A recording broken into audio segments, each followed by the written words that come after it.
Kinship foster care, also known as relative or kinship care, is a form of foster care in which children who cannot live with their birth parents for some reason are placed with relatives or extended family members.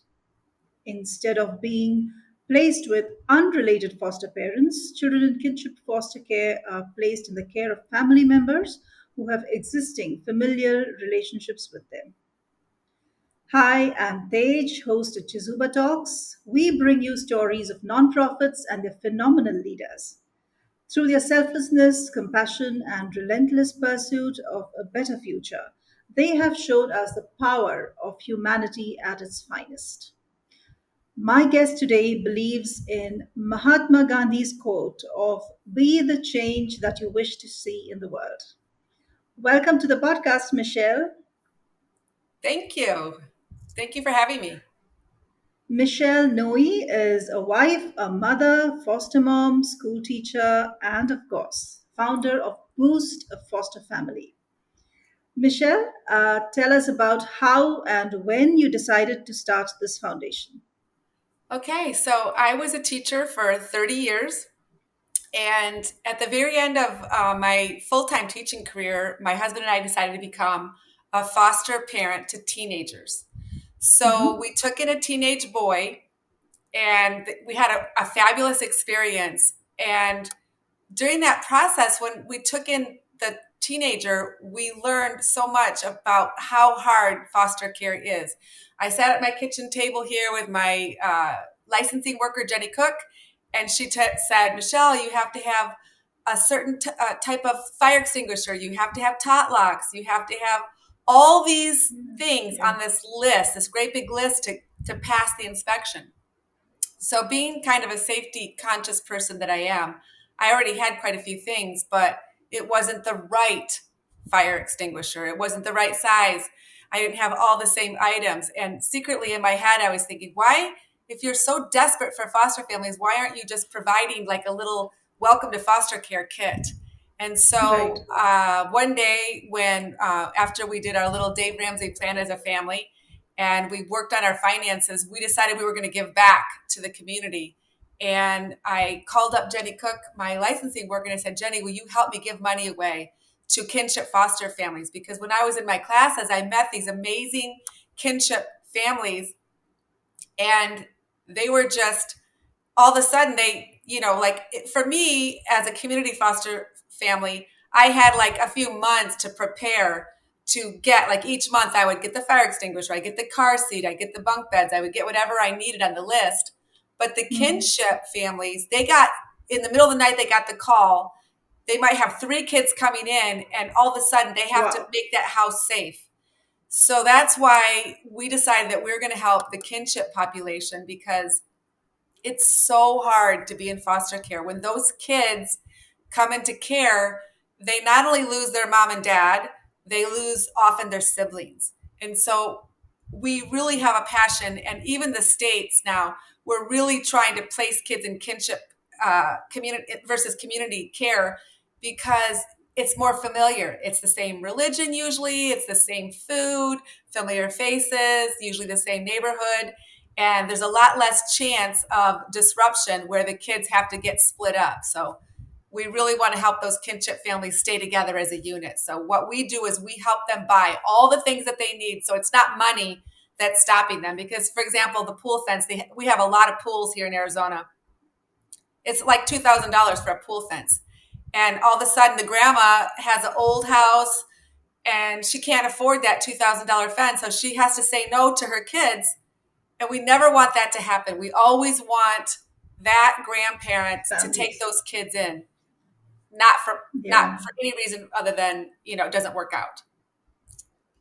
Wow, that is a thing, isn't it? You need to have a compliant home, and sometimes in a jiffy, you need to be prepared for that. Now, how do you identify? How do you identify these low-income kinship families? Do they come to So you, or how do it works you? for us, there are lots of agencies that license foster families. So you have to go through a licensing process, and we partner with all of them. We contact all those foster families and the DCS, the governmental agency, and we tell them this this is what we're going to do. And once they find out about us, they are ecstatic because a lot of times they're trying to license this family, but the family's waiting to get paid to take their CPR class. They have to have a physician statement. If they have a broken window, sometimes it's $500 to get that broken window fixed. And so what we do Yeah. is the licensing worker contacts us. They fill out our application. It's very, very easy. And then we generally ship the items like with Amazon Prime or with Walmart.com or Amazon. We just ship it right to the house. So we don't really, this is my office right here is my kitchen. We don't have a warehouse. That's why our overhead's so low. We just ship items and then the next day, sometimes the same day, usually within 2 days, the family gets the items they need so that they can then worry about taking care of the kids because the kids are, generally a lot of work to adjust your house. Some of them, with diapers and some of them with formula and now preschool or, Exactly. getting them to Yes. school. Like it's a whole there's a lot of things that they have to Yeah. figure out. Absolutely. Yes. Yes. Wow. You ship it, and that must be taking some time, isn't it? It's not something that is instant. It's usually we're pretty good about getting our orders in. Like with the pool fences, my phone just chimes, and usually, I just get on my phone and then I get the process going. Um, Sometimes they have dogs, and the dogs have to get a rabies certificate, and so we send them a gift card so that they can go get their dog license. So there's many, many, many things on that list that are so overwhelming for these a lot of times they're grandparents. Sometimes they're aunts, sometimes they're uncles, but we even do what's called fictive kinship, which is like a teacher or a neighbor or a friend of the family. We're trying to help Mm-hmm. anybody that's like an emergency, all of a Right. sudden they have kids and it's an unexpected expense. And so we're going to help them get that house ready to take those kids on and make that home safe. So, what is the quickest help that you have given so far? Well, I know one family, the licensing agent put the order in, and within the same day, the two car seats showed up on the lady's. Sometimes Amazon Porch. Prime, like within hours, they ship. Sometimes it's two Wow. days. It just depends. With the pool fences, it usually takes a month because we have to go Right. It's out. The probably company has to measure the pool. Every pool fence is a different size and shape. So different things take a different timeline. correct. Um, is it a challenge for you to approach agencies, or do you have collaborations to help out with businesses? We have a great relationship with our agencies and DCS. Like I said, once they find out about us, there's a lot of turnover. That's the problem in the system. Is there's constantly new workers all the time, and but there's a lot of foster care charities. But the thing that makes us unique is we just ship to the family where like Hmm. they might be on the Indian reservation. They might be in Tucson. They might be in Yuma. They might be in Flagstaff. They could be anywhere in the state. And then we ship the items to them. Where some of the organizations, they have a warehouse that's beautiful and nice, but the family has to come get that. So Hmm. the grandma who's busy, our main audience, our clientele, they're like trying to get the kids registered for school. They're trying to get the dental records. They're trying to get so many things. They don't always have time to go shopping for a car seat. So when it just shows up, they're just so happy. And since Jenny Cook, the other founder of this agency, of this nonprofit, she used to be a licensing worker. She makes it super easy because she knows that role inside and out. Because I have the foster care hat, I'm the foster care mom. She was a licensing agency, and we just have had an amazing ride in 7 years. We're coming on 7 years in about 2 weeks. And we just keep getting donations and then we just keep giving and the money comes in, the money comes out. And it's been we had no idea the need would be so great, but there are so many Yeah. families that are in need. We help 100 families a month. Wow, that's a lot. That's a lot. Yes. Let's take a break to understand what Jasuba is. Everyone at some point ponders on how this beautiful life can be made more meaningful.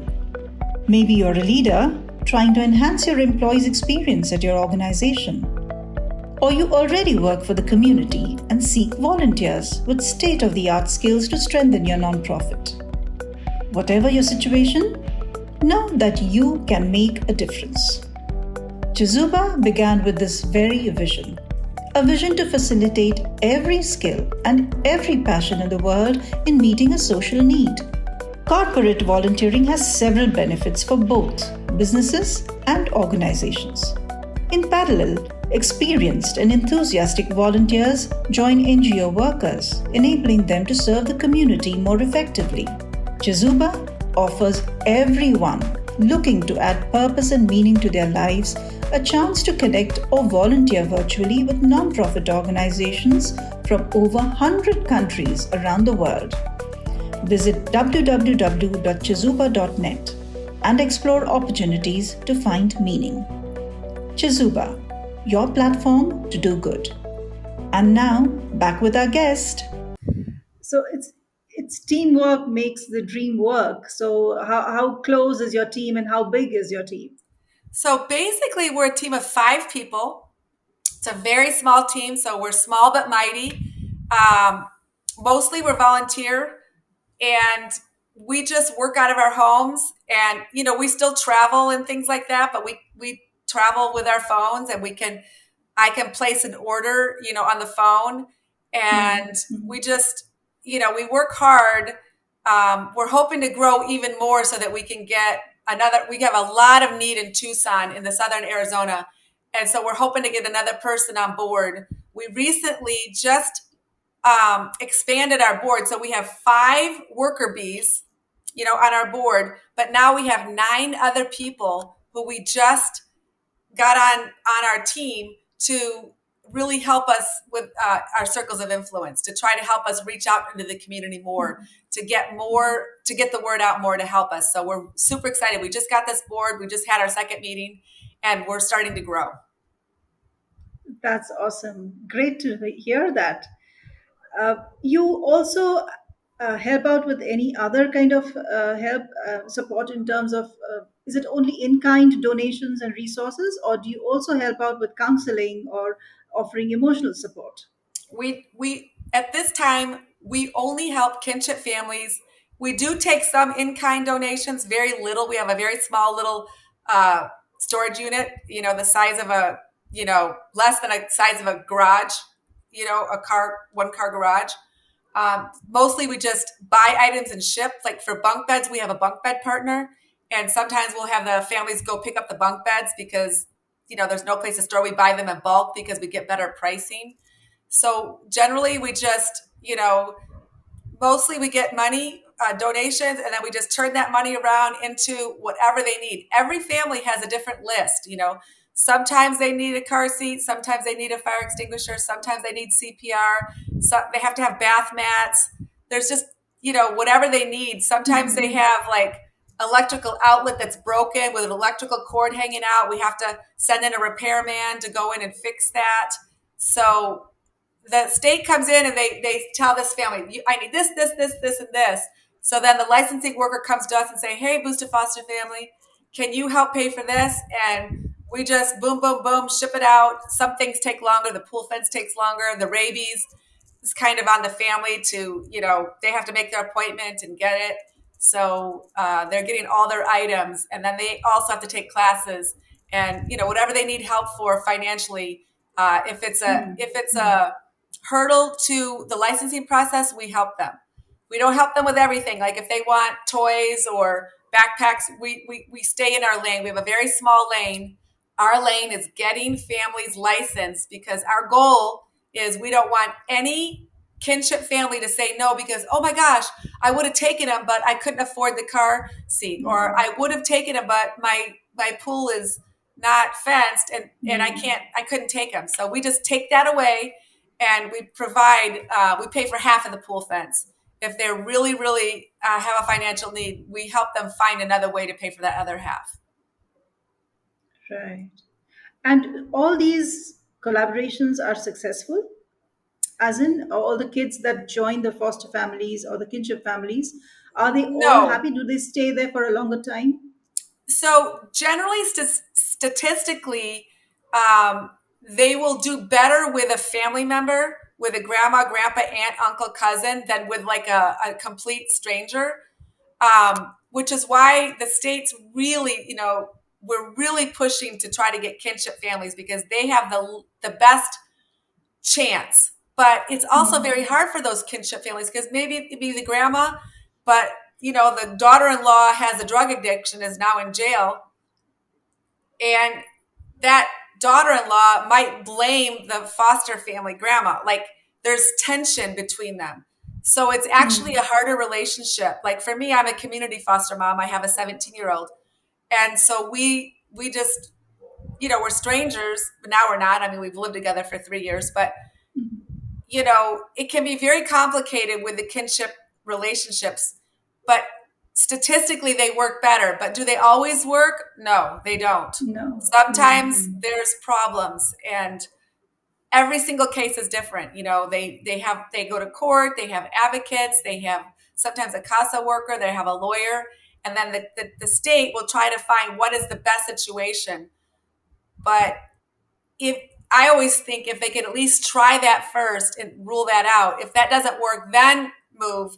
But it's really hard for right. them when you know everything is new. Just imagine yourself going to a new home, a new kitchen, new food, new religion, new school, new cars. I mean, when I first got my foster son, he was like, "Wow, Michelle, you guys have a car." We used to go to the grocery store with backpacks and we used to walk. Like he was so excited that we had a car.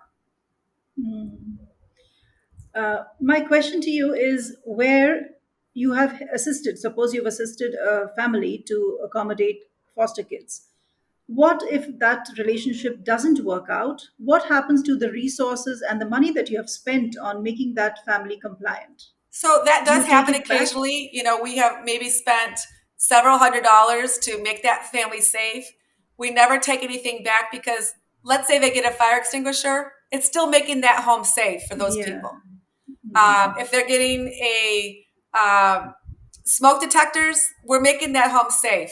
So we feel like even if the family doesn't work out and they change their mind or there's a change in course, which it does happen quite often, the goal is always to Yeah.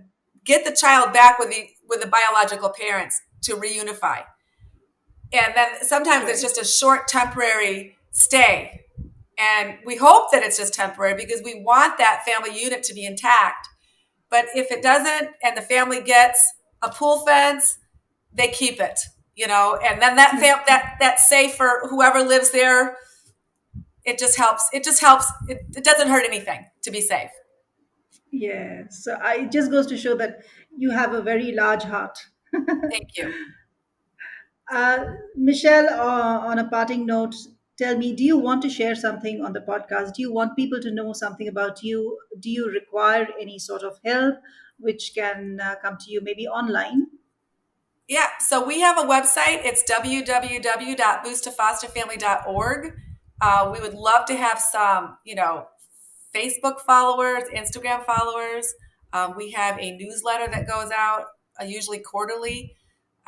Something in Arizona that we have, which is an amazing way that charities work here, is the tax credit. It works so beautifully. You can donate $1,000 to our organization. And basically, if you pay taxes in Arizona, if you have enough tax liability, you can get that whole money back. And that is why we do That's so nice. well. Is people can we just tell our friends and families, hey, you either pay the state of Arizona or you can choose us. And so we're always looking for donations and followers on media. Wonderful. Wonderful. Well, kinship foster care has several advantages. It allows children to maintain connections with their families, culture, and community. And making this process easier certainly ensures that kids find their home sooner and feel safe. And thanks to Booster Foster Family, Michelle Noe is doing a fantastic job of making sure that families take in the kids that are basically theirs. So, thank you for sharing your story, Michelle. I'm so happy to be here. Thank you for hosting me.